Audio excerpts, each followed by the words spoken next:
se govori o tem, koliko je revnih upokojencev in koliko dejansko upokojencev živi pod pragom tveganja revščine. Ja, hudiča, kdo pa je povzročil vse te upokojence in njihove prenizke pokojnine?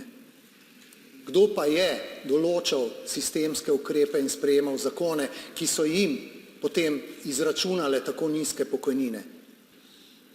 Hkrati pa, ko se je ves ta čas, in tukaj so enako sodelovali vsi, rušil sistem socialne države, ki bi morala biti tam trdna, da poskrbi za vse te ljudi. Pa ste uspeli skozi vsa ta leta prodati socialno državo kot nek sistem, kjer so sami izkoriščevalci, kar ni res. Pa lahko govorimo potem tudi o plačah, pošteno plačilo.